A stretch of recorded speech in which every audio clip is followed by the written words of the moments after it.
Well, after 3 days off for the long weekend, it was a big Moomba weekend. We're back with the Variety Hour for this week.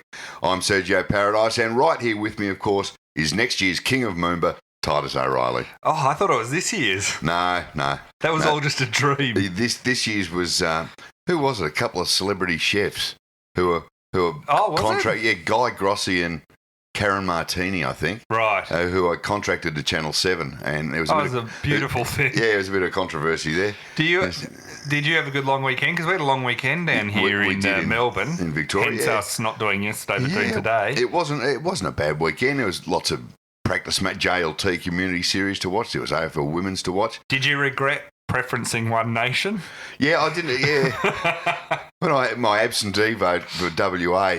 WA just really I think a lot of people didn't know what was going to happen over there, but they kind of pretty decisive in what they did. Yeah, there was a lot of talk, like on Fridays, that they expected Labor to win the election, but then they all acted that surprised on Saturday night. Oh, it was a landslide. It's a landslide. Oh, never picked this. Basically, governments now change almost every election. It's like our attention span, regardless of party, has gone down to zero. Especially at state level, where it used to be, you would generally, and I guess at federal level too, most new governments would get at least two cracks at it, 2 terms. Yeah. And then if they're really struggling, they're out. But these days, to get a second term is like if you're a 2-term government now, it's like Yeah. It's like winning 10 Remember they used to win lots of premierships in the 50s in a row or something, and now, although Hawthorn run 3 in a row, but... Yeah, you'd have Collingwood win 4 and then Melbourne win 3. It just doesn't happen anymore. No. Anyway, we'll only matter time till we'll go into politics. I couldn't think of anything worse. Actually, I think I've got a question coming up about that in you for some reason. Okay, we'll get to that. People seem to think you all got that presidential... Well, now that Trump is president, you seem presidential. I was about to say, if he can get there... You haven't said anything near as bad as him, even off the record or on it. Well, not off there. They're actually, when you ask for questions for the podcast, there were a disturbing number aimed at me. When I say aimed, they were aimed, cocked and ready, like American Sniper. There's plenty there. One of them actually, we'll get to a few of them later, but one of them actually suggested that how am I handling my re-emergence as a cult figure? And my first thought was, he's misspelled cult. I think he means cult leader. Right. Getting the cult leaders, thanks to our supporters. Yes, and they're getting on board too. We are. We're getting plenty on board. We really appreciate it. And I got to say, it does help us not only do this regularly, it helps us do a bunch of other stuff that we're working on. So we'll get to some of this later on, but we are currently working on a tour later in the year. And a number of other things. So the supporters, and I'm about to start, because when you think about it, it's almost round one. Not far this away. Weekend, the weekend after. So next week I have to write my first preview of the round. So we're getting back into writing all the stuff and everything too. So that's all thanks to our supporters. Absolutely. And we've got lots of special guests coming up for our so big thank you to Matthew Hardy.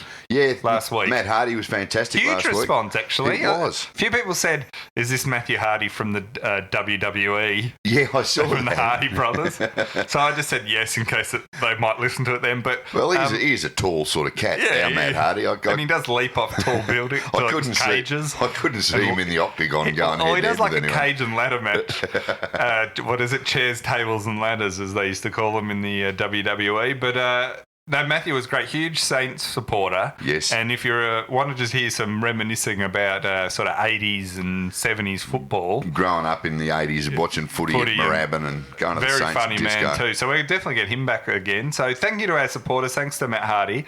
Now, moving on to the big news this week. Current news. Luke Hodge suspended. This broke a little while ago. He was suspended for just not showing up to training one day. Gee, is he just once he stopped being captain? he's just turned into a suburban footballer overnight, hasn't he? He's I can give a stuff. Now, they're saying the reason was he got confused. And let's be honest. Really? It's pretty confusing knowing what days to show up to work. I think we all... imagine you said that to your boss. Why did you not show up yesterday? Oh, Was it work yesterday? Was work on? I was confused. I was confused. He hadn't been to a poker night at Campbell Brown's. Well, even better than that, it's come out with a bit more detail of why he didn't make it or why he might have been confused. He said he was confused. This was according to Danny Frawley, so you can take this to your grave as true.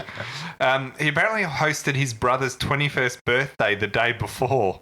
He missed the training session. So he hosted it. What does that mean? Was he the... Well, it was at his house. Was he the MC? Was he the guy on the door? It sounds like he's more likely to be the guy behind the bar. Yeah. I think he was the chauffeur, taking people to and from the event. You could see Hodgie behind the bar just pulling pots with a fag in his mouth. Do you think the 21st... Cap on sideways. Do you think it was catered by Light and Easy? Not a good way to cater a party. No. Anyway, because he missed this event, the leadership group, which he was the captain, I was about to say, which he is not a part of anymore. I'm not sure. I think he might have been dropped out of it. I'm not sure if he's been dropped out of it completely or whether he's still in it. But now. Anyway, it shows he hasn't got much say in it now. They turned around and said that his sanction was going to be that he would miss round one entirely, not play round one for the Hawks, which is what's happening. Which I think they were travelling to Adelaide. Who the Hawks? They got Adelaide round one, have they? I think it's Port in Adelaide. Okay. I might be wrong. They're definitely going to Adelaide, and I thought it was Port.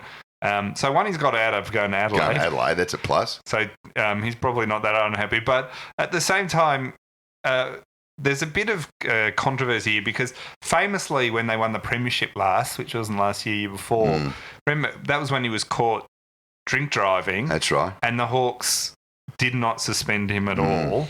And because it was a bit finals. of a rap sheet, well, because it was, even good blokes do the wrong thing sometimes. Oh, that was going to be my question to you.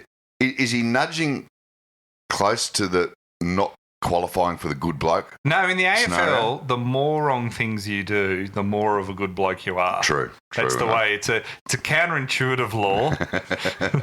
So the thing about this is Alistair Clarkson came out and said, so it's kind of interesting that for just missing training, and he said, honestly, he got the days wrong because they do move around a bit in pre-season, and so fair enough. He thought this wasn't because, it was a Monday training or something, but I think it was a Friday or something, and he thought, so he didn't... Who has their 21st on a Thursday? Well, if Luke Hodge is paying... brother, yeah. Hodge's brother. Any night you like, if Hodge you didn't go? Anyway, they're saying that the reason he didn't get suspended for the drink driving, but did get suspended for this. Now, we all know the real reason he didn't get suspended for the drink driving because it would have been missing a final, not a round one. Of course it was. But they're saying Alistair Clarkson was on the radio today saying the drink driving is punished by the law. Right. And the missing training doesn't have a legal component, so therefore it's an employment issue. So that's him splitting the hairs of legally, which is the best argument he's going to be able to come. It's a good argument if you've got no other real argument. It the way that you got it no has to argument. be spun. So. But I mean, really, we all knew they weren't going to suspend Hodgie back then because it was finals and they won a premiership. Of course they're not. Footy teams don't have morals; they have interests. Yes, that's. Well, and people were always... It's like any organisation where you have a common goal, whether it's a bigger balance sheet or profit statement, or winning a premiership. They have a common goal, and you do whatever it needs to be done to get there. Or as Essendon famously said, whatever it takes, and that worked. Peter wrote in. Will Luke Hodge be replaced in the round one lineup by cricketing superstar and all-round good bloke Plastic Chair? This is a thing to... remember when the Australians practiced with a plastic chair in the field at short leg, which many people have said should have replaced Mitch Marsh. Top bloke Plastic Chair. That Plastic Chair, we're just milking this for as far as we possibly can. Plastic Chair has never said a thing wrong and he's never drunk drive. No. So there you are. And has never missed training either. Now... Talking about crazy stories that got way more attention than they should have, so naturally we're going to give it more attention, but more because we thought it was kind of funny.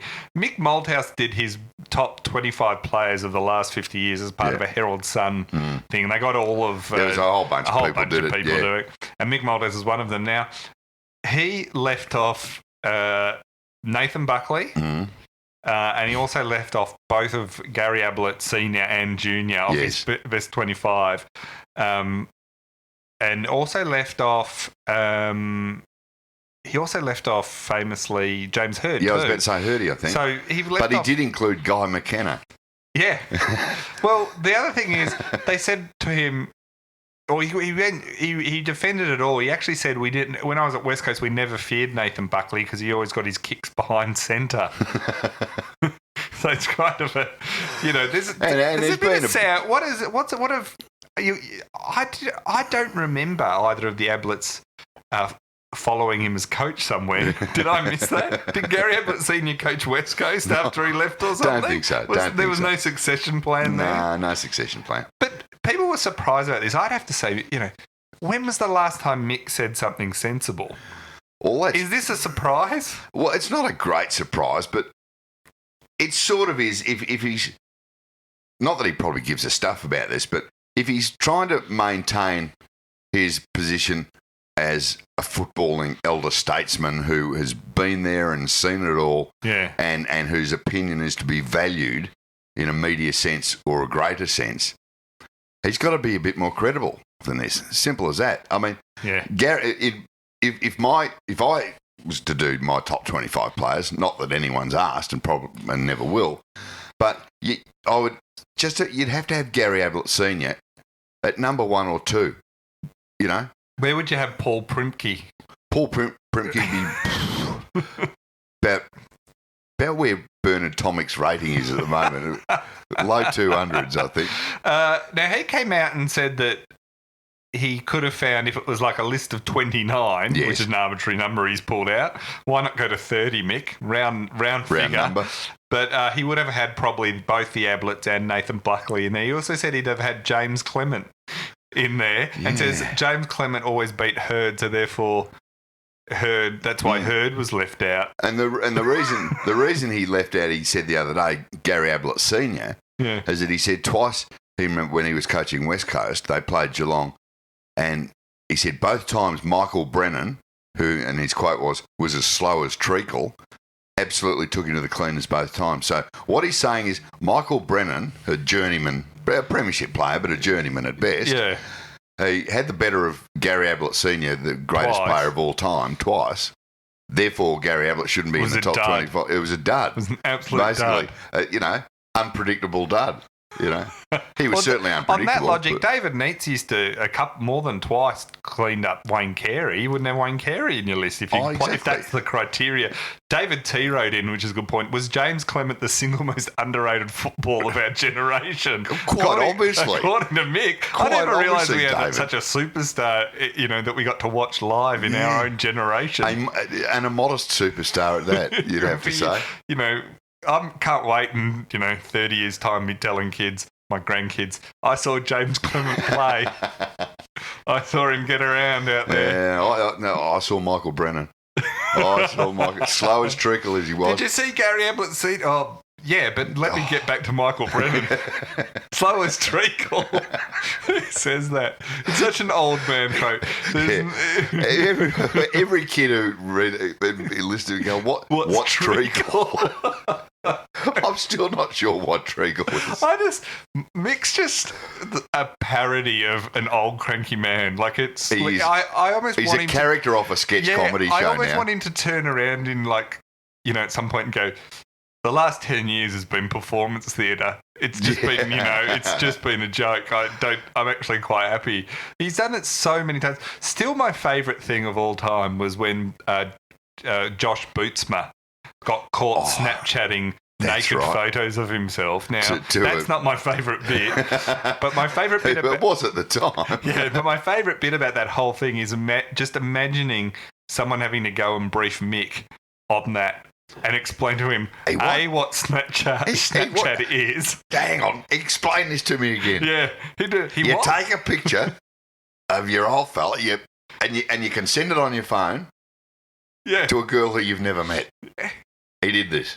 And then he'd be like, who's doing this? And he'd be like, everyone is doing it. Everyone, Mick.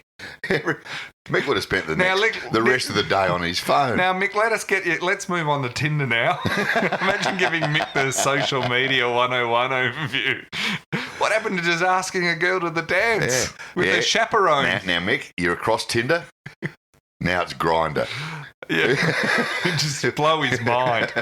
I got to say, maybe Tinder would be better if it had chaperones on it. Maybe Mick needs to come up with an old style dating app. Where would Mick, if the question was the top 25 coaches of the last 50 years, where would Mick rate himself? Well, I think Nathan Buckley actually left Mick off his top 25 coaches of all time. And I think that'd be a mutual decision too. I think Mick would put himself pretty high. Although he did only, he won, 2 premierships in 16 years. Not many coaches get 16 years. How many did he win at Collingwood? He won. One there. And how many did he win at West Coast? Just one, I think. I thought it was 2, but I might be completely wrong. Might be. That's my memory failing, not, But if he did win 2, it would have been due to Michael Brennan, who was as slow as treacle. He should have won 10 with Michael Brennan there. And then he had James Clement. He coached the 2 greatest players of all time.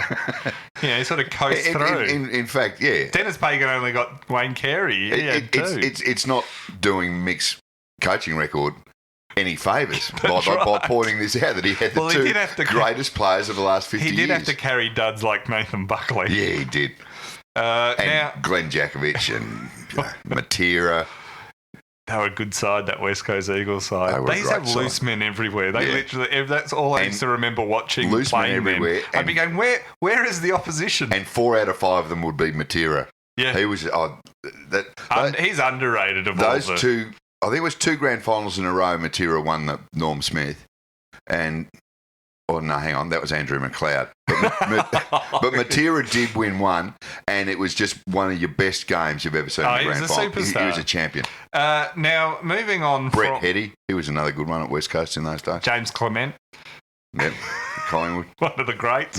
Now, AFLW is going into it this week. Now, the Lions have... It's gone quickly, hasn't it? Yeah, the Lions have secured the grand final, which is going to be played in the afternoon in Brisbane in March. So can you imagine how hot that's going to be? It will be. So they didn't want to do it at twilight because it would have come up against some of the around one games. They're playing at the Gabba. They're playing at the Gabba. They were going to talk about playing it at Metricon Station on the Gold Coast, ahead of the Gold Coasts as the circuit. But then they decided, Brisbane wanted it at their own home ground. That makes sense. But having it that's going to be hot. It will.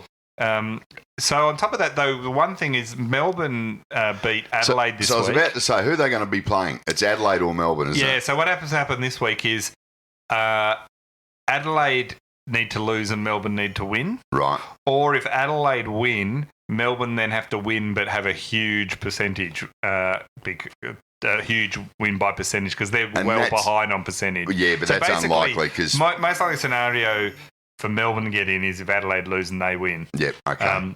If Adelaide win, Adelaide are pretty much through. Unless Melbourne do something crazy. But that's unlikely to happen because to have a huge percentage boost, you've got to win by 10 or 15 goals.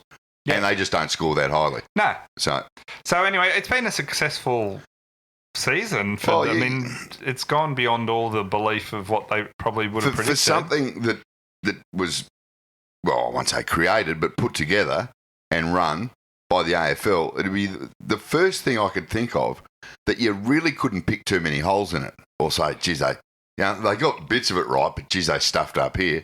I don't reckon they've made too many blues along the way. Well, it's interesting because what it's replaced is the off-season scandal. This year, off-season, instead of having the scandal, they had the AFLW. And I kind of missed the off-season scandal a bit too. As much as I've enjoyed the AFLW, we've had no the biggest scandal we've had this off-season has been the jumper argument between Koshy and the Gold Coast, which is Hodgie missing training. Hodgie's sleeping in after his brother's 21st. So, that's it. That's the controversy we've had.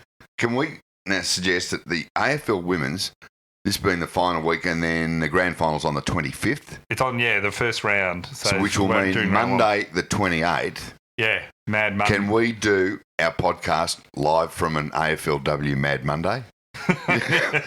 What do we dress in drag? What do you think? Because that's funny. Because that's what every footy show has to do at some point. That's what every footballer does, you know. There is nothing funnier. Nothing funny. As I said, I want to see Daisy Pearce dressed as Jimmy Bartell. That's the ratings death when you start. Did you see the ratings of the footy show? It was diabolical. Not good. It was not good. But I kind of feel like Hutchie there, and I have no real view on Hutchie particularly because I don't really watch footy classified, so I don't really see him that much. But anyone, whether it was him or someone else, taking that gig there was no way anyone was going to. There was no way, no matter who they hired, that was going to be resurrected. No, look, I've had my theory about the footy show for the last 2 or 3 years, and that is there is a definite place for it on the TV, but I reckon it has been so poorly produced over the last 4 or 5 years, from the exec producer down to the lower rungs of the production team, that's why people have been turning off, and it's become increasingly irrelevant. But also, the thing that's happened to the footy show is its humour, if that's what you call it, has basically, especially Sam Newman, right, who in the 90s, that was all seen as fresh and new, and none of it was seen as it's out of date. It's stale. He's done it a lot, but also he's had to turn the volume up to 11 more and more over time because he's and the shtick's just become old, and it's also society now just people don't want to hear that stuff anymore. No. They don't agree with him on most of his points as well, so it's not, you know what I mean? It's just too predictable and everything else from the panellists to everything they do. Their biggest crime generally is just not funny or entertaining. And they don't talk enough footy, so you either got to do more footy or be a lot funnier. When it started, and it comes back to the player, when it started you had blokes like Brereton and Dunstall and Dougie Hawkins and all these guys with Eddie in the driver's seat and Trev behind the bar.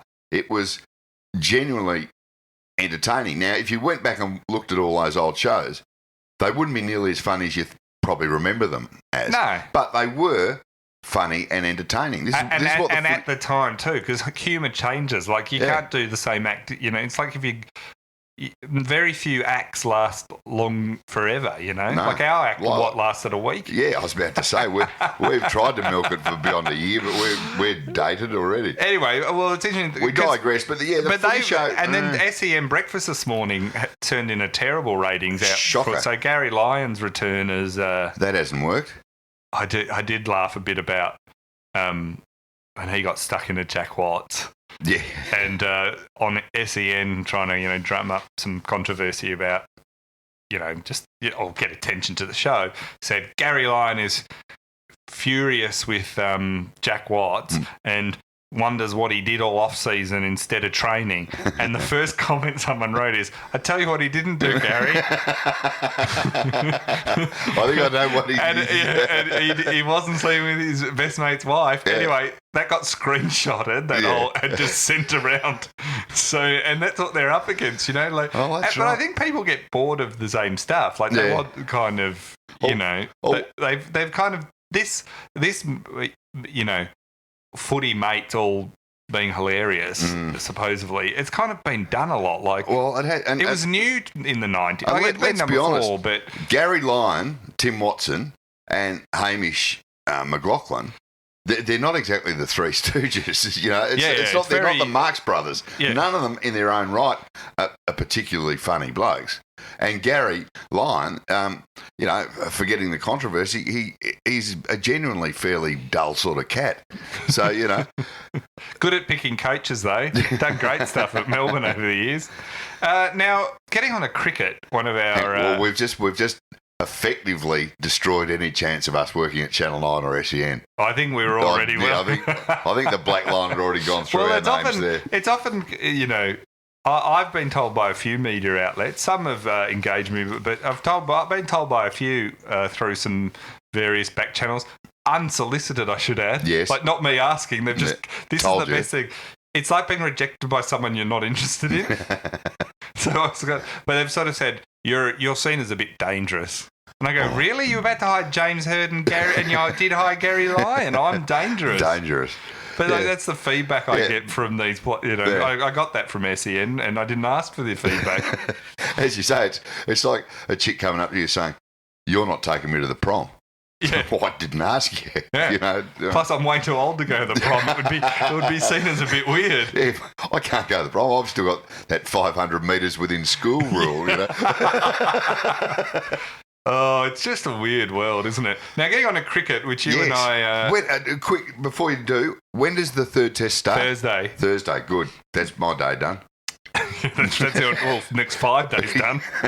That's you out of, well, really, when I say 5 days, three or four. Yeah. Now, Mitchell Starc, been injured, has got a stress fracture in his right foot and will miss the rest of the series.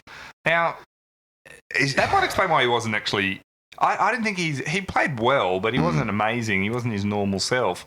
But it's a huge loss. Now, they're going to send in Pat Cummins as his replacement. Yep.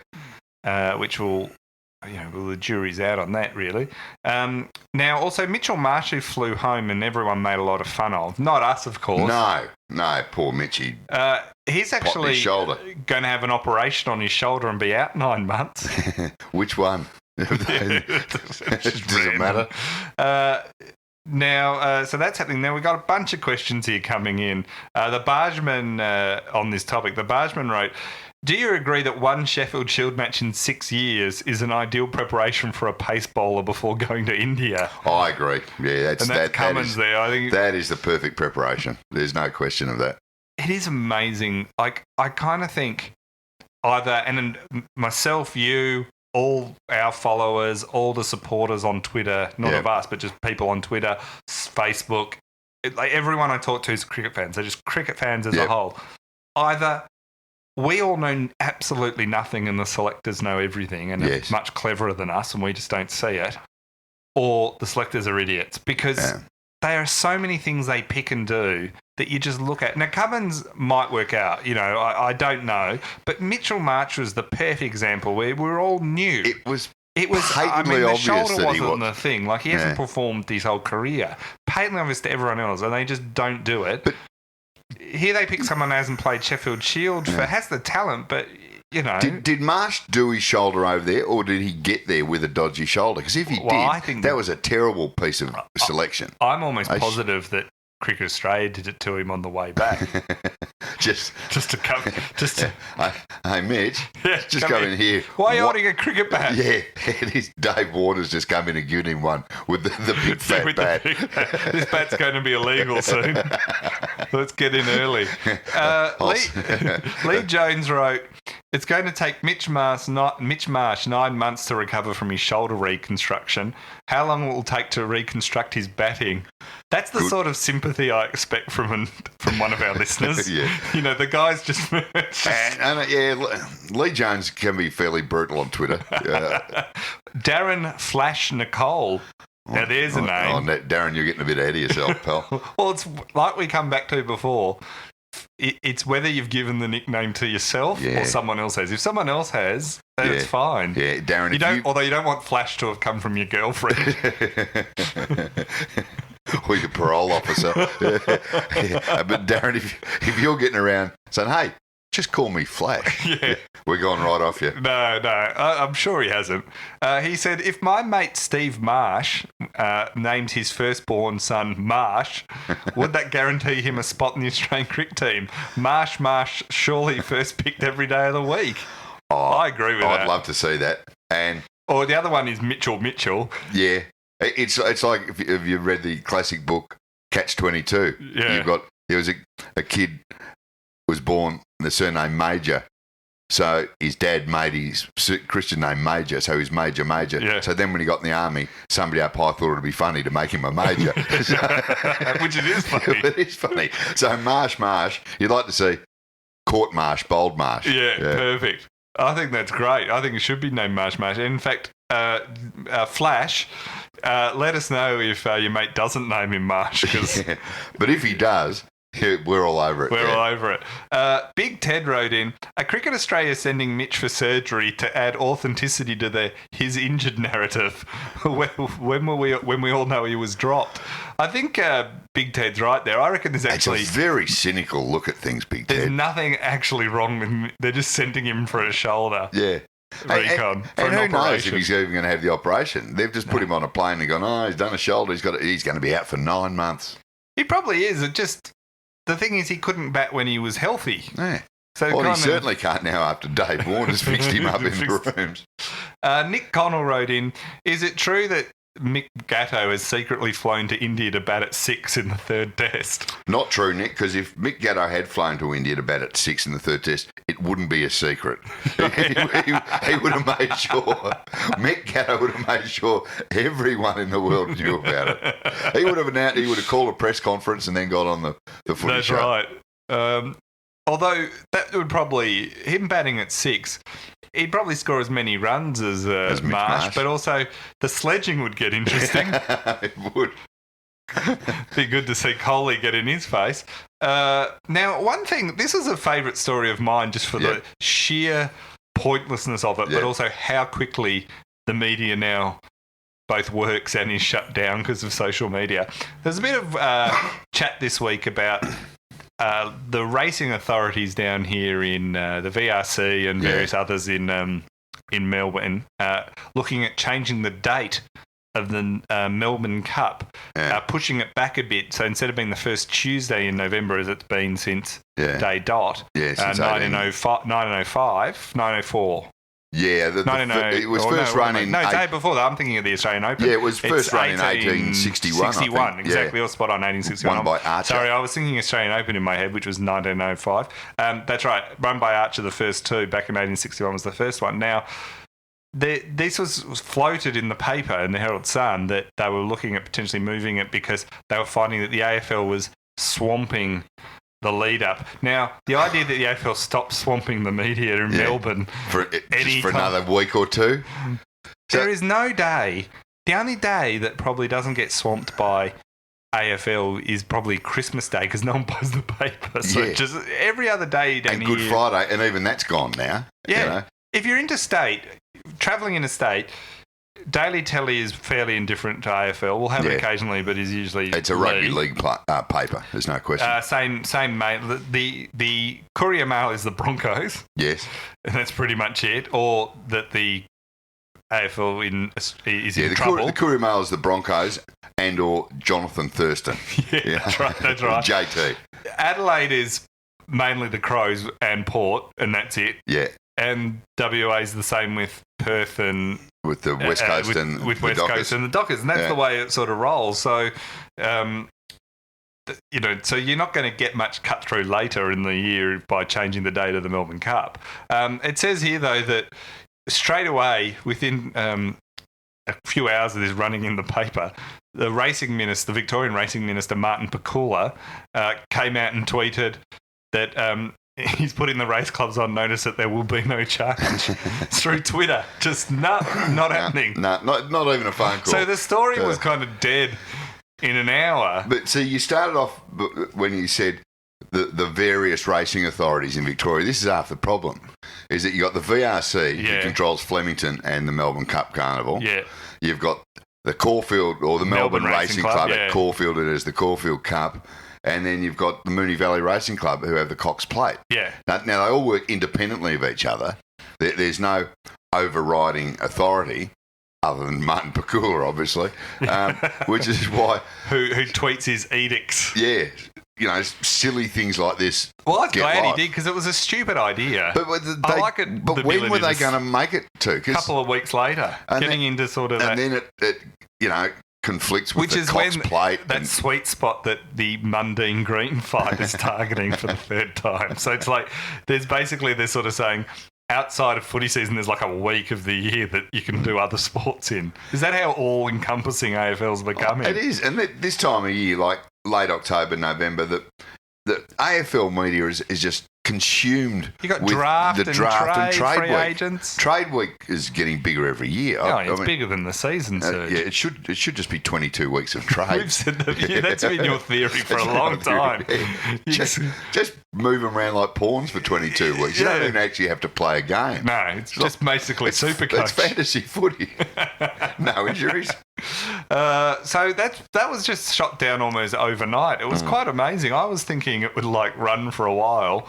Do you think it was actually a chance, or do you think it was just... No, it was one. It'd be one of those ones where somebody had a word to somebody that, we might be thinking about doing this. Well, they're also talking of making the Caulfield Cup a weight for age. Now, you've managed to get to the bottom and explain to our listeners before what actually weight for age means. Yeah, for many, many years, decades, in fact, I had no idea what this meant, weight for age. When Racetrack Ralphie Horowitz explained to me, very simply, it means depending on the age of the horse, you carry a different weight. So how's that again? If you're a 3-year-old, you carry X kilos. If it's a 4-year-old, you carry Y kilos. Very hard to get your head around that idea. Why do they name it so difficult? Yeah, weight for age. Who'd have thought? But the Caulfield Cup's been traditionally one of the great handicap races, just like the Melbourne Cup. Yeah. So to change it to weight for age is it's suddenly making the Storwell gift over 1,500 metres instead of 110. Oh, there's an idea too. Yeah, why don't we float that? I think the Caulfield Cup should go to being monkeys on greyhounds. That's the idea. There. And we got, I can't remember his name, but he tweeted to me the other day an actual YouTube link of the monkey riding a greyhound. Yeah. It was just simply magnificent. I got a screenshot. I'm going to put it on a T-shirt. Yeah, and that stuff doesn't upset animal activists at all. That'll be fine. It's just adding. They love it. They love it. There's nothing more natural than a monkey riding a greyhound. And if the animal liberationists want to wake up, just remember the monkey. They're not carrying whips. Remember we read that when this really used to happen back in the 20s in the US, they used to use their tails as whips because they got so competitive. I'm telling you. Tell you what a monkey doesn't do. Doesn't try and knock off other monkeys because its girlfriend's winning. Like you don't know that. Don't know how the monkey society works, Serge. You don't think I'm right there? No. Now they never had female monkey jockeys back then. Yeah, no. There's sexism in the... It was a sexist primate world back in those days. Now, you caught this one, which Zany Telly did a huge interview and expose with a rugby league player called Tim Simona, who's been banned last week. Former rugby league former, we should add. He was banned last week. Now, he played for West Tigers, Serge. Yes. And he was known as having a lot of being a problem child, really. Yeah, he had his issues on all sorts of things. So he finally was, after being banned, he finally confessed to all sorts of things. So he confessed to, and this is one of the reasons he got banned, betting on games. Yeah. Now, he often bet on opposition he was playing to win. Yeah, so that's going to get you into trouble in most team sports. Yeah. See, I think if you say, well, I bet on us to win, it's not good, but it at least is less likely, at least they know you can't say, well, you weren't trying your best. But when they're playing Gold Coast, you don't bet on Thurston scoring the first try, for example. That's right. Not a good look. Well, I think in one bit there was better on someone who was... bet on someone who was also he was potentially playing against and defending on his wing. Yeah, and they ended up playing on the other side. Yeah, questions are going to be asked him a bit there. Along that. Now, as well as that, he also had immense cocaine use. Yeah. So spending an absolute fortune. He basically was spending all his... He was on $325,000 a year salary. Yeah. And he basically spent all of that on cocaine and betting and gambling, so much so that he had to find other ways to raise money. So it's a sad and ugly story so far. It's a lot of laughs. It's piss. Don't get me wrong, it's piss funny, but he's not doing the right thing. He also ripped off a children's charity. Now, this is the bit that made me laugh. You looked at this and went, wow, this is kind of amazing. So what he did was he would... After training, what would often happen is for various charities, there'd be a table outside the dressing room. The club would put down a bunch of things to sign. The players, as they were leaving, jumpers, all that stuff. The players, as they were leaving, would take time to sign them all, and then the club would take it away and auction it off and give it to various charities. So actually a very nice thing they do. It happens in all levels. A lot of clubs. It happens at AFL. We do it after we finish the podcast. Yeah, we will. Or autograph a couple of T-shirts. Charities send them back and go, we don't want this. You've find them down at the Salvo store just next week. But yeah, it's not uncommon. I mean, how many charity nights have you been to? There's always an autographed jumper to be bought. And I've got a very nice James Clement sign thing that's worth a fortune. That is a collector's item, my friend. And anyway, I bid on a Michael Brennan, but it just got way out of my league. It's just a fortune. Getting to sign a jar of treacle with a fortune. Now, what he did is he'd just chuck some. He'd buy some West Tigers jumpers. He'd buy them himself. Chuck them on the table, get everyone to sign them, and then take them off. And then he'd get his girlfriend to sell them. So the Children's Cancer Charity. He'd pretend it was for charity. So it's only a rort if you're not in on it. Yeah. So then he'd spend that money on cocaine. Yeah, it's not a good rap sheet, is it? Not. So anyway, he fell out with his ex-girlfriend who actually reported him, and they then seized. See, it's always blame the woman. Blame the woman. That's right. That's what. And so she reported him, and the Integrity Commission took Integrity Unit up there, the NRL, the busiest integrity unit in sport. They took her phone and got all the text messages between the pair that sort of indicted him on everything. And now there's been so much evidence he's had to come clean. Which is again the thing, right? Why do people put? I mean, why would you, if you were running a scam or anything illegal? It's like the Melbourne Storm when they got caught for that. Why would you put anything in writing? Yeah. Or at least send it electronically. Yeah. Text messages on your phone. I mean, everybody gets caught. Any good crib will tell you. Yeah, exactly. Why do you think drug dealers have 4 phones? Why do you think they just go and buy the ones the burners, as they call them, where they use them for 2 weeks and throw them away? Yeah, it's like throwaway guns. Oh, God, I hope that people listening to this podcast are at least getting some good tips on how to commit crime. I was about to say, I mean, but this is educational. It's like with work, right? So you don't have to be a criminal. Like, at work, if someone's annoying you, and you don't fire back in an email something that's going to come back to haunt you. It's just 101 of life. This is just life skills 101. Don't put something in an email. Say it when no one's watching. Don't take nude pics on your phone and send them elsewhere. Exactly. And I've asked you to just stop. Keep them on your phone. That's something I could never get. I don't know why that would win over anyone. So anyway, he's then also betting all these various things, and now he's been caught. So Digital Watch wrote in, can the AFL match the NRL in scandals this season after Tim Simona set the bar so high? Oh. I like to think we can. We've had a go with the Gatto stuff. Yeah, well, look, we've now got women involved, so we can... Yeah, but they've been pretty good, though. I know, but... Only speeding so far. Yeah, but... Do you think they can lift the bar to women? I really hope they can. I'm just hoping that... Well, I hope Mad Monday that women do something. Mad Monday, let's just hope somebody gets glassed. Yeah, that'd be terrific. Because the various stations need. Channel 7 want to hire someone for Saturday nights. Now, we saw something this week that we thought was pure genius. Oh, you saw this. This was just magnificent.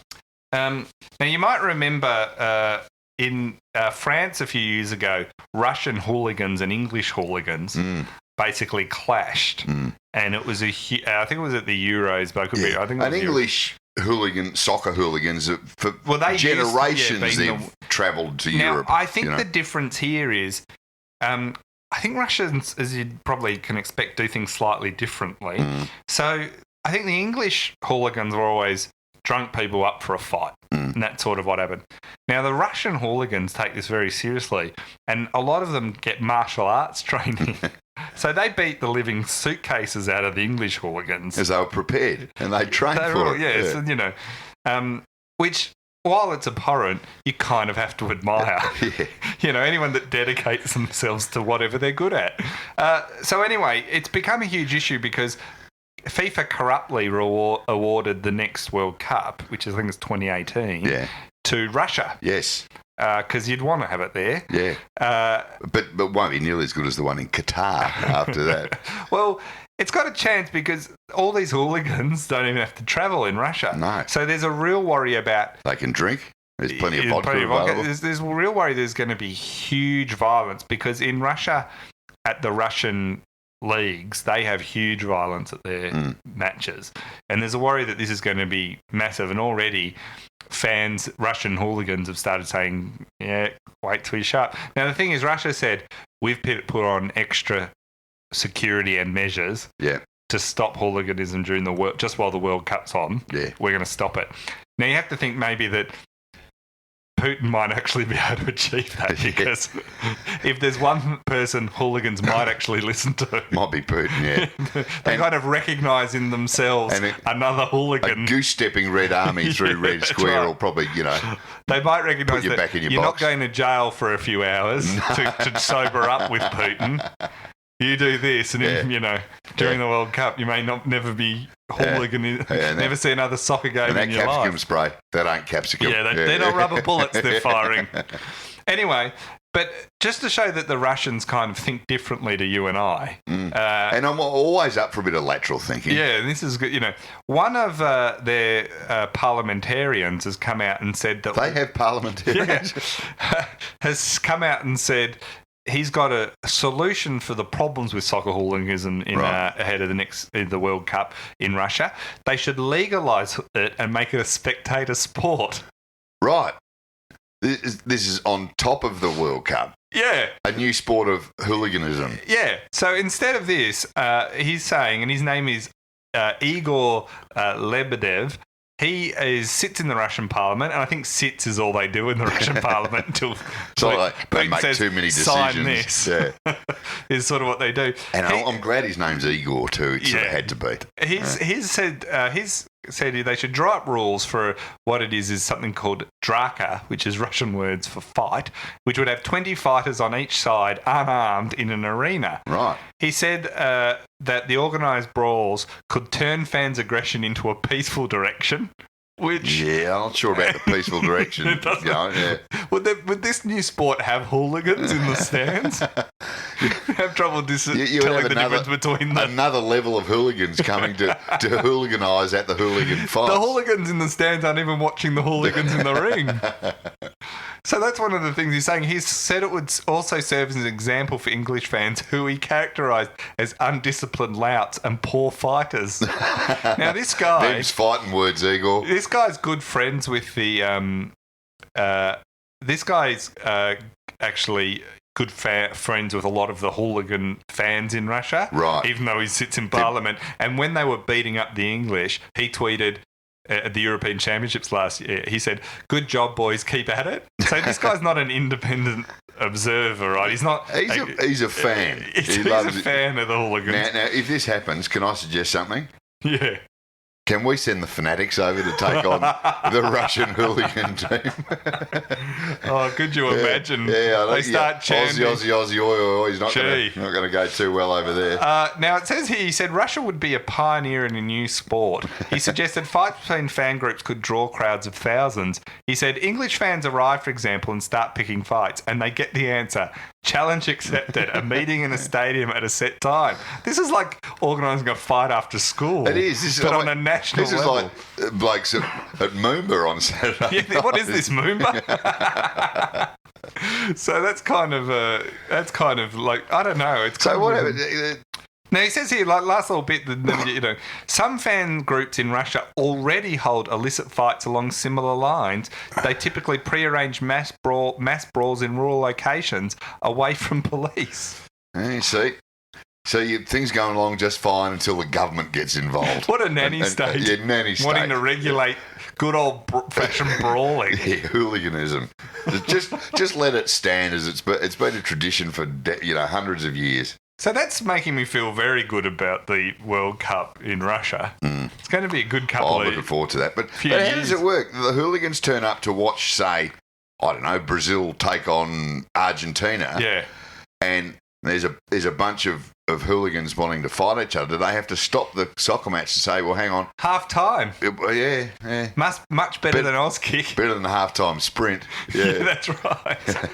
Just Matt, they're a different group over there. They are. So, you and I are all for it. Oh, absolutely. I reckon this is a fantastic idea. And especially given that it won't take long for these Russian hooligans to suddenly get on the gear and be even bigger and stronger too. Yeah, you got to start drug testing because hooligans are so good at being organised too. That's the other thing about this. Like that's what hooligans want. People to they're so good just at being to corral them and organise them. Yeah, they're crying out for a bit of organisation and discipline.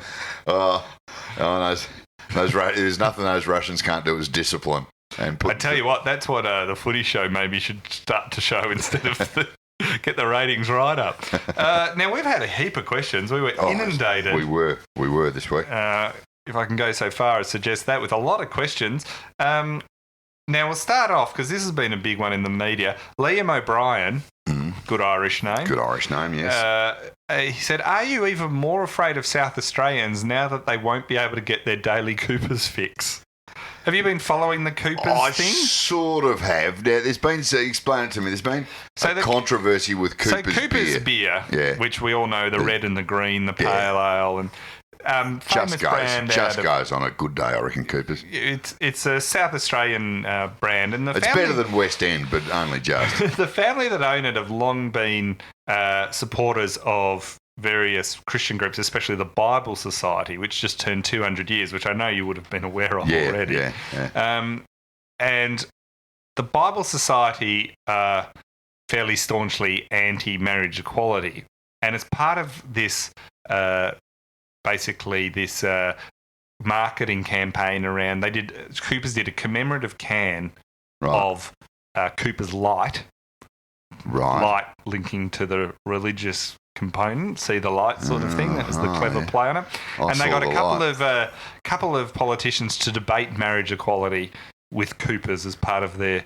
Now, naturally, this outraged the 75% of Australians who support marriage equality to go, this isn't really what we want with our beer. This is not one of the great marketing ideas I've heard. And plus, if you're selling alcohol, linking yourself to religious groups who tend to not drink as much in the main, not a good idea. Coopers should be sponsoring the Russian hooligan team. They should. So it's gone pear-shaped on them. But here, I'm not too worried about these South Australians because I just know they'll find another drink pretty quick. South Australia do alcohol very well. If you can't find Coopers, you'll find something else. No, they do good. I mean, their wine industry is top-notch and there's plenty of boutique beers going out. Get a slab of Jim Beam and Coke. Nothing like beer and politics don't mix. No, beer should stick with violence. That's what it mixes best with. Well, it's been a very helpful thing for us because we'll be pulling our commemorative Bible Society 200-year podcast. Now, Rodney Rumpel wrote in, what space-age technology will Elon Musk use to fix Carlton? I think he can fix South Australia's electricity thing. He can send someone to Mars quicker than fix Carlton, I'll tell you that. That's been amazing how that the constant power outages have continued on. This show's become very Adelaide-focused, and we haven't really meant it. Saturday night or Sunday night, Adele's concert. Yeah, went out. But that was the rotating stage pulled a cord that's out. What they say. You're not willing to concede I reckon that. It was the wind farms. They hadn't figured out that solar doesn't work at night. But the thing with Elon Musk, I realise we're going off topic for a sports podcast. We certainly are, but just the fact that all of a sudden... Elon Musk has offered South Australia to fix their problems with renewable energy in 100 days where they don't have to pay for it. Yeah, and he's the guy that owns Tesla in the States, for people who don't know. And they've been developing, and he's been developing over in the States. And giant batteries that not only you have like a big battery in your house, but they have big fields of batteries, and he sees as the future for power generation and storage. Well, solar's good, but you need to store it because it only works when the sun's up, so you need a storage capability. And so Elon's gone, look, I'll fix South Australia. But the funny thing was, it seems to have all happened, and all of a sudden Malcolm Turnbull's gone, and I've just got off the phone to Elon, and we're talking about this for the whole of Australia, so... Oh, good luck to him. But, I hope it's not like your house being on a battery. I hope it's not made by Apple. My house is... I'll have to call you back because my house is flat. Yeah. My entire house has gone flat. And you're looking around, geez, I cannot find the charger anywhere. They've changed the charger cord again. How often does your phone, like, you go, oh, really? How often do you regret earlier you not charging your phone when you're out? Yeah. Oh. That's the time. most scary thing, to have low battery. Kieran Wilcox wrote in, with the loving over suburban grounds going on, should Etihad Stadium be burned to the ground? Well, Kieran, here's my answer. Forget about the loving over suburban grounds. Just burn it to the ground. You don't need any reason. You don't have to justify it. Even though the AFL have said they're going to reinvigorate Etihad by holding yoga classes there. Yeah, yoga classes and cheaper food. Although I see they have jacked up the food prices again. Oh yeah, this year. That was predictable. Yeah. Corey Wickett wrote in, I'm having trouble with Richmond and my top 8. Should I have them just missing it or completely missing it? Now, you can tell the season's about to start when people are using the questions just to troll other teams. Other Richmond supporters and teams. Daniel Adams, picking up on the theme, said, who is Carlton selecting at pick 1? I love that. They've played 3 practice matches and he's already got them at number 18. They're done. Their season's over. They're no good. It is interesting how Batch, the pre-season, the JLT Cup, yes, which didn't have, or series as it's called because it doesn't have a cup. It is amazing how bad Carlton came out of that. And people keep forgetting it's not the real season. And they played Richmond first. Yeah, both games where they got flogged, they had less than half their team in. Yeah. And they played a lot better when they put in their best side in the third game. But there's still not going to be much chop this year. But no. And I like the fact that Daniel's already got them down for the top draft pick. I still have faith that few of the other sides can still be down there. I don't, who do you not like for this year? Because the weird thing is, I'm actually looking forward this season. I'll tell you why. You can make cases for about 16 teams almost of how they could potentially make the 8. Yeah. Now, they might not, but you look at Collingwood, I don't think they'll make the 8, but you could make an argument they could. Freo, you could argue they could turn, but you can make the argument. They got a lot of their injured players back. Port Adelaide. But even so, Brisbane will be better, but but there's a bunch of teams that are Melbourne, St Kilda, Essendon. You don't know where they're going to. Melbourne, St Kilda, you could argue they could make the finals this year, and a lot of people are expecting them to. So there's all these teams that. Then there's like teams like Hawthorn, which some people are predicting will drop out, but it's Hawthorn, so they could not. You don't write them off. This whole season is much more interesting to me at the start than the previous seasons where you could write off probably. 6 teams at the start of the year. By round 8, we'll have written off a few. Carlton aren't going to make it. Carlton aren't going to make it, not a chance. Brisbane aren't going to make it. They're not going to make it. I can't see Freo improving much this year. Yeah, you can't see. I mean, they'll improve on last year, but I can't see them making how the 8. They can't not improve on last year. They gave up after about 5 rounds because everyone was injured. They just put everyone set them off for injuries and rehab and didn't bring them back. I think they'll be better. But who knows? Who knows? We'll get to that. You're not going to. You're just a bit gun shy after predicting Collingwood to do well last year. I tipped them top 4 last year. Yeah. I only bring that up every third podcast. Yeah, I know. Ed Burke wrote in, is Cade Simpson donning the sleeveless top this week irrefutable evidence that climate change is real? I think it is. I think it is. I think you're absolutely on the money. 99% of scientists didn't convince me, but Cade Simpson has. On the short sleeve. You combine Cade Simpson with the Geelong T-shirts. There's your science. Actually, Cade Simpson was in Malthouse's top 25. Adrian Pua wrote in, or is it Pow? P-U-A. I want to say Pow, but I might be right. I know I'll be getting it wrong. I do try and get these right, but I often get them wrong. Will the podcast have a Clash T-shirt this season? Now, this is a good idea. I like this idea. Did you see someone on Twitter? Because, we always give away a T-shirt at the end of this. And to the best question. And someone photoshopped a T-shirt that said, I asked the best question on the Variety Hour, and all I got is this lousy T-shirt. And I didn't see and that. I thought, this is almost better than our actual T-shirt. It is, no question. But a podcast Clash T-shirt I like. It would predominantly white.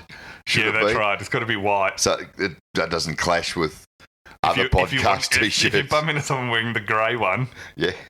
We're still, actually, the one I am meaning to do, and I just haven't done it yet because I've been working on a couple other things and I'm inherently lazy, is the polo idea. So you can get into the MCC. Yeah, I really, really like that idea. Because there's a huge market for us there to tap. There's no bigger market than guy who forgot to wear a collared shirt to the MCC. we could just set up a little stand, a little stall outside the MCC. I'm sure they'll let us do that. Yeah. Now, this is where we get into you getting peppered with a few questions here. I'm not sure if I'm Nordberg prepared wrote, for this. well, Serge revealing that Richard Wilkins is actually a good bloke, does that say more about Serge than it does about Dickie? You did say this. You said you like Richard Wilkins. You went out drinking with him more than once. Many a time. Had a night out. There's the key there, right? Yeah. You reckon anyone will go drinking with you as a good bloke? There was lots of alcohol involved, and he paid most times. See, that does make someone go up in my estimation. Oh, there's no question. He every time we go out, he'd usually pull out his credit card. And which was channeled. I was about to say, and I go, it's okay, Richard. He go, nah, Kerry can pay for those, as in Packer, Channel 9 credit cards. So, no, look, Nordberg, I'll stick with that. Richard Wilkins, he is a good bloke, but we all know you're not. Yeah, exactly. The bigger question is, why did Richard never go out drinking with me? Not the other way around. Well, people love going out drinking with you. It's sort of like a rite of passage. Just wait till we get to Adelaide. Well, yeah, a lot of people don't. Why don't we just get to the where crazy you're going to go and just buy Coopers? Yeah. I want to walk into the Crazy Horse strip joint with a Coopers in one hand and a Bible in the other. The ultimate Adelaide experience. Jamie Juggins wrote in, if Serge was Premier, what would he achieve in his first 100 days? So this is bring up our thing earlier in the podcast about should we go into politics. That's right. And people obviously want you to. What would I achieve his first 100 days? Oh, I think I'd find a caravan and move to Ocean Grove. That's what I'd do. The first 100, just sit there and wait until I got caught. People had to come and find you. Yeah, and I'd just write the whole thing off. You wouldn't try and achieve anything for... No. Why start now? You don't have anything you would do as Premier? Oh... No, I'd make you King of Moomba next year. That's what I'd do. Gee, what an honour. Now I'm going to not vote for you. You Bert Newton. Nathan Elridge wrote in, if Sam Mitchell wins this year's Brownlow, would he be the first person to win 2 Brownlows in the same year? That's good. Well, you can say the same thing about Trent Cotchin. Well, I was about to say, Nathan's written that question very carefully to leave Trent Cotchin. I like how he just hasn't put in Trent Cotchin. Just not at all. He's not even... He's just pretending that never happened. No, I think he doesn't think that's going to happen ever again. He purposely left that out. Yeah. I'm sure of it. But wouldn't that be great? 2 Brownlows in the same year, but for different clubs. Oh, Big Mitchell won it this year. Wouldn't Essendon fans love that? They got a lot of love for Mitchell already. Oh, yeah. Do you reckon he'd be one of their most hated Sam Mitchell? I'll probably... People? Bombers fans can let me know, but I reckon he'd be right up there. Yeah, a lot of people... Right up there with Andrew Demetria. Well, a lot of people hate Sam Mitchell. No, including teammates. Yeah, quite obviously. Because, I mean, he's always... But I'm just saying, with Essendon, he did the fake injection. Oh, the fake injection, yeah. And then he took Job's Brownlow. Yeah. And as you pointed out, when he did do that fake injection, they've still never found out what he was fake injecting with. Yeah, we'll never find the invisible expel sheet. Stephen Dank knows. Yeah, he's got all the evidence in a little... And he won't be silenced, but he still won't tell us. He won't be silenced at all. He's just bursting out. Too Long in the Bush wrote in... That's a good name. Yeah. Now, I like this question. As well as subscription for revenue or revenue from subscriptions, have you considered cash for comments? How much to give my Tinder profile a boost? Well, let me think. Is your Tinder profile name Too Long in the Bush? Because we can already give you some constructive feedback. Yeah, I'm suggesting. Here, look. Of where that's going wrong. Here's some free advice. Actually, Mick Malthouse could help you with your Tinder questions. Yeah, here's some free advice for Tinder. Don't call yourself Too Long in the Bush. I don't know if we've got the audience that would react to a Tinder question well. You're sort of promoting yourself to the converted. Yeah. But it's worth a try. Yeah, preaching to the converted. Now, Oysters is written in. That's a good name, Oysters. Oysters. You reckon his surname's Kilpatrick? Yeah. Because every bloke I've ever met called Kilpatrick, his nickname's Oysters. He's a mate of hot dogs. He's the classy version He's the of classy hot dogs. version of hot dogs. He says, when are you doing a show in Sydney again? Well, this is a good question. Good question, Oysters. As one of the Sydney being one of the few places you like. Yeah, I'm always happy to go to Sydney. But no, this week we started organising, and we don't have anything to announce yet, but we started to organise a national tour. Which will be later in the year. But we wanted to let Bieber and Adele get out of town before we announced. Yeah, we didn't want to overshadow them. Yeah, we didn't want to, pitch their glory, or Do you think it's you and I on a rotating stage in the middle of Adelaide Oval? It stops in Adelaide. Imagine that there's like two blokes there. And we did want to keep the dates shush, because we don't want the scalpers to get on board. Yeah, that's right. No, but we will be making announcements. So we're currently we're looking at Perth. Yeah. Adelaide. Yes. Melbourne, Sydney, yes, potentially Brisbane. I'm not sure what interest there is in Brisbane, which is the only reason I haven't said that yet. Yeah, and then other places. What about Noosa? Can we maybe do a gig in Noosa? Noosa Surf Club would be a great spot to do a gig. Oh, yeah, they'd be desperate to have us too. Yeah. I don't know how many of them really know who we are. We've got too many Noosa listeners to be honest. So they're the ones we're currently looking at the moment. Yep. And looking at booking that. So if you've got ideas of somewhere you think we should go, let us know. Tell us where to go. Yeah, we'll get plenty of them by the end of the day. So we are looking to do those shows all around the country this year. So yes, we did Sydney and Melbourne last year, and they were good. So we're looking forward. I am super excited to take you to Adelaide. I can't wait to go to Adelaide, to be honest. For all the crap that we've gone on so long, I just can't wait to walk out on that stage in Adelaide and see what happens, to be honest. Yeah. Wait till you try the chicken wire. Yeah, Metwurst. Yeah.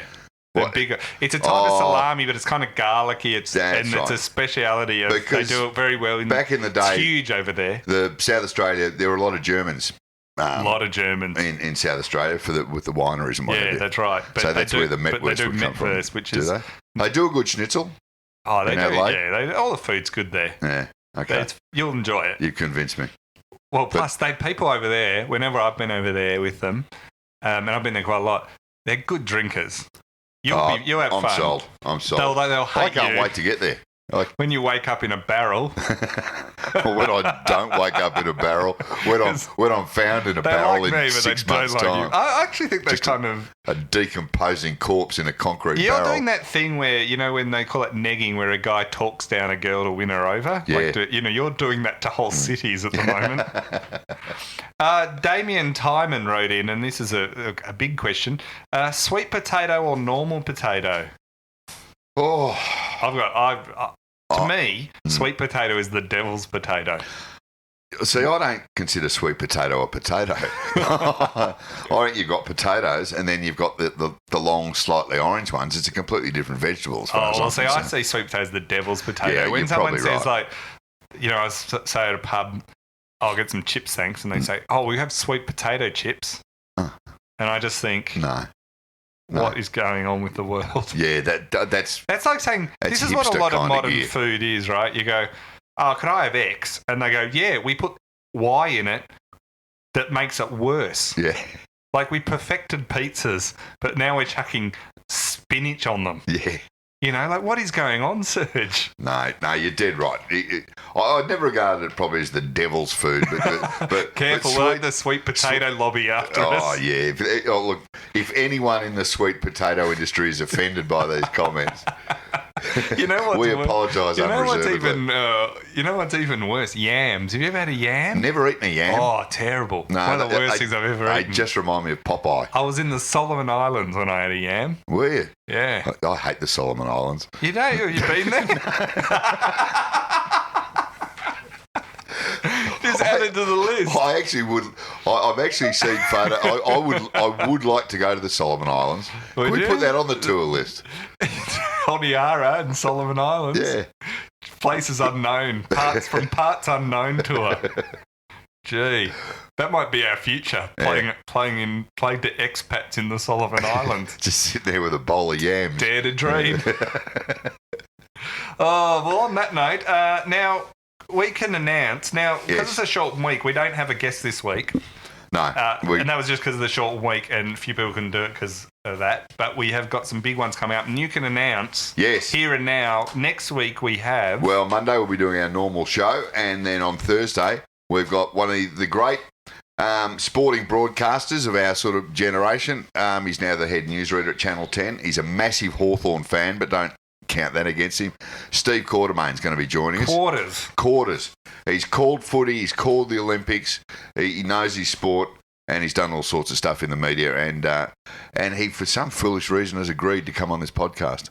And we have asked him to rank his top 25 footballers. Yeah, and if he doesn't have Michael Brennan right up there, we don't want to know about it. It's just Michael Brennan 25 times. I actually think Quarters the other day, he put his top 10 on Twitter, and guess what? 5 of them were Hawthorn players. Oh, yeah. Matthews, Dunstall, Brereton. I've got Alan Jakovic in mine twice. Yeah, Alan Jakovic and the Phoebe brothers. Tom Flower and the Phoebe brothers.